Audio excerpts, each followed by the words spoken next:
Suzy arrive à sa hauteur tandis qu'il remet plein gaz pour retraverser le lac. Il croise bientôt un motoneigiste qui le salue. Max ou Maude? Avec un casque, tout le monde se ressemble.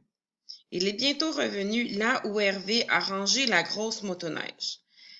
Avec une belle précision, il se rapproche et ouvre la visière de son casque. « Je peux y aller encore? »« On est là pour ça, mon homme, » l'invite Hervé. Donc, ça veut dire qu'il a dit oui. Simon tourne et tourne encore, plus confiant en chaque tour. Il découvre qu'il peut aller encore plus vite s'il emprunte une piste déjà balisée. Donc, où est-ce que les gens sont déjà allés. Cela lui permet de remettre la politesse à Suzy et de la laisser loin derrière dans un nuage de poussière blanche. Une seule chose l'incite à arrêter. Il commence à avoir rudement faim. Donc, rudement, ça veut dire beaucoup faim. Donc, tu vois ici, rudement, c'est un adverbe. Je le remplace par un autre adverbe. Puis, ça m'aide à confirmer ce que veut dire rudement. Rudement, faim, beaucoup faim. Il rejoint enfin les autres. « En as-tu déjà assez? » demande Max. « Non, j'ai juste faim. »« Suivez-moi, » annonce Hervé. « Je vous amène au restaurant. » Avec regret, mais sans le faire voir, Simon rend la motoneige à Max et reprend place derrière Hervé. Il a l'impression de se réveiller d'un très beau rêve. Jamais encore il n'avait eu autant la sensation d'être patron, d'être plus rapide que le vent. Il a encore le sourire figé aux lèvres quand le groupe s'arrête au milieu d'une clairière en amont de la rivière qui alimente le lac. Hervé fait signe aux autres d'attendre puis fait plusieurs fois le tour de la clairière pour bien tasser la neige de sorte que les autres motoneiges puissent se garer. Ça veut dire se stationner. Bienvenue chez Hervé. Menu du jour, hamburger, rafraîchissement et surprise du chef. Donc, rafraîchissement, donc quelque chose à boire. « Tu ne restes jamais pris? » demande Simon en regardant la grosse motoneige. « Cette moto-là pourrait tirer les trois autres. En plus, on va pouvoir marcher plus facilement. » Essaye donc en dehors de la piste. Simon s'exécute et aussitôt, avec un sourire frondeur, avant de s'enfoncer dans la neige jusque sous les bras. Suzy plonge à son tour comme pour aller à sa rescousse. Ils font ensuite mine de nager dans l'épaisse poudre blanche pour revenir sur le terrain affermi par le poids du gros véhicule. « T'as pas tout vu, » lance Hervé. « Regarde bien. » Hervé redémarre la motoneige et se précipite hors piste.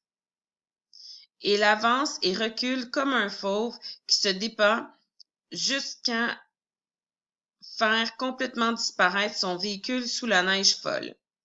Seule la tête et les épaules de Hervé dépassent de la surface blanche. « Tu penses que je suis bien pris, hein? » s'écrie le coureur des bois. « Qu'on pourra pas rentrer, qu'on va être obligé d'attendre le printemps, regarde-moi bien aller maintenant. » Méthodiquement, Hervé se remet à faire son mouvement de va-et-vient, plus lentement cette fois. Il tasse la neige au fond de la fosse de plus d'1 mètre qu'il a creusée ainsi, puis regarde Simon avec des yeux moqueurs, laissant entendre qu'il n'arrivera pas à s'en sortir. Il lance alors son moteur à fond et s'extirpe d'un seul bond hors du trou. Simon est très impressionné. Hervé bien fier de son coup. Hervé fait le tour des motos et coupe les moteurs en enfonçant chaque fois un bouton rouge du revers de la main. « Passons maintenant aux choses sérieuses, » dit Hervé en faisant basculer le siège de la motoneige sous lequel se trouve un espace où sont rangés outils, ustensiles, cuisine et vivres. Vivres, ça veut dire nourriture. Donc, ensemble d'aliments. Hervé y prend un petit Golden Dart pliable. On peut regarder c'est quoi. grande scie maniée par 2 personnes. Puis se dirige vers une épinette isolée. Donc, ça nous confirme bel et bien qu'il va couper un arbre. Quelques mouvements précis et l'arbre chétif, ça veut dire que c'était pas un très très gros arbre, tombe mollement. Hervé lance joyeusement le cri d'alerte des bûcherons. Timber! Apporte-moi la hache, Simon, ajoute-t-il. Simon aussi veut jouer au bûcheron. Il insiste pour débiter le tronc de ses branches, donc ça veut dire enlever les branches. Mais le maniement de l'outil s'avère plus difficile que Simon ne le pensait. Hervé lui montre alors patiemment comment se servir correctement d'une hache. Tu vois, il faut la laisser faire le travail tandis qu'elle retombe, en n'oubliant pas de pencher la tête sur le côté et d'écarter les pieds. C'est ça. Tu comprends vite, jeune homme. En très peu de temps, Simon est en nage. Ça veut dire qu'il a très chaud, qu'il transpire beaucoup. De la vapeur s'échappe de l'encolure de sa tenue de neige. Malgré le froid, il doit l'entrouvrir. Suzy prend le relais. Hervé demande à Max de scier le tronc en bûche et s'affaire à dégager la neige au centre de la clairière jusqu'à ce qu'il mette de vieilles bûches à moitié calcinées. On va chauffer le poêle à bois. Avec un peu d'écorce et les branches d'épinette apportées par les jeunes, les flammes jaillissent vite et nourrissent bientôt de nouvelles bûches préparées par Max. Maintenant, on n'a plus qu'à attendre la braise. L'attente n'est pas bien longue car le bois qui avait déjà brûlé devient vite orange et chaud. Hervé sort ensuite un grand poêlon pour faire cuire de la viande d'orignal hachée. Incomparable hamburger. Quand tout le monde a bien mangé, Hervé jette une poignée de neige dans le poêlon pour la faire fondre et le lave en ajoutant un peu de savon. Surprise du chef, dit-il, en exhibant une boîte de sirop d'érable. Et il verse le sirop d'érable dans le poêlon propre, il l'amène à ébullition, tandis que Suzy et Maude préparent une surface de neige vierge pour la tire d'érable.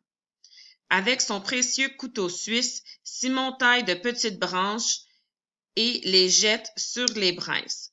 C'est chaque fois un petit feu d'artifice avec les brindilles incandescentes qui s'élèvent dans la fumée. C'est pas dangereux de faire un feu ici, demande-t-il soucieux. Pas ici. C'est pour ça que je viens toujours dans cette clairière. On a du soleil, on est loin des arbres, il n'y a aucun danger, le rassure Hervé. Mais je prends jamais de risques et j'éteins toujours ce que j'allume. Ah, et comment? Poursuit Simon. Regarde autour de toi. Il y a assez d'eau pour éteindre un feu de forêt. Fait Hervé avec de grands gestes de bras. Ah, la neige, réalise Simon. Voilà, conclut Hervé. Simon est ravi. Il ne se serait jamais douté qu'on pouvait si bien manger au beau milieu de la forêt. Mais les animaux, ils se cachent où? Demande Simon en regardant autour de lui. Regarde le plus loin que tu peux, ils sont juste après ça. Simon regarde l'homme des bois avec un air dubitatif. Donc, si on se demande ce que ça veut dire, air dubitatif, bon. Ayant des doutes, qui est méfiant, sceptique, donc il n'est pas certain de ce qu'il dit. La plupart du temps, il se déplace juste ce qu'il faut pour former un cercle de sécurité autour de nous. Une fois qu'on n'est plus là, ils reviennent où ils étaient. Ça prend beaucoup de finesse pour arriver à les surprendre, explique Hervé. Donc, ça veut dire qu'il faut vraiment être bon pour réussir à surprendre les animaux. Mais ça ne prend pas beaucoup pour tirer dessus. Pas étonnant qu'on en voit aussi peu. Ils sont tous sur les murs de ta maison, conclut sobrement Simon. Écoute, mon homme, la forêt, c'est ma patente. Ça veut dire que c'est son affaire, c'est ça qu'il connaît. Tout ce que tu vois autour de toi obéit à la loi de l'équilibre. Les chevreuils existent parce qu'ils se reproduisent plus vite que ce que les loups peuvent manger. Mais des loups, il y en a plus assez. Fait que si on mange pas un petit bout de chevreuil de temps en temps, il va en avoir trop, puis ils vont mourir de faim ou de maladie. C'est pas mieux.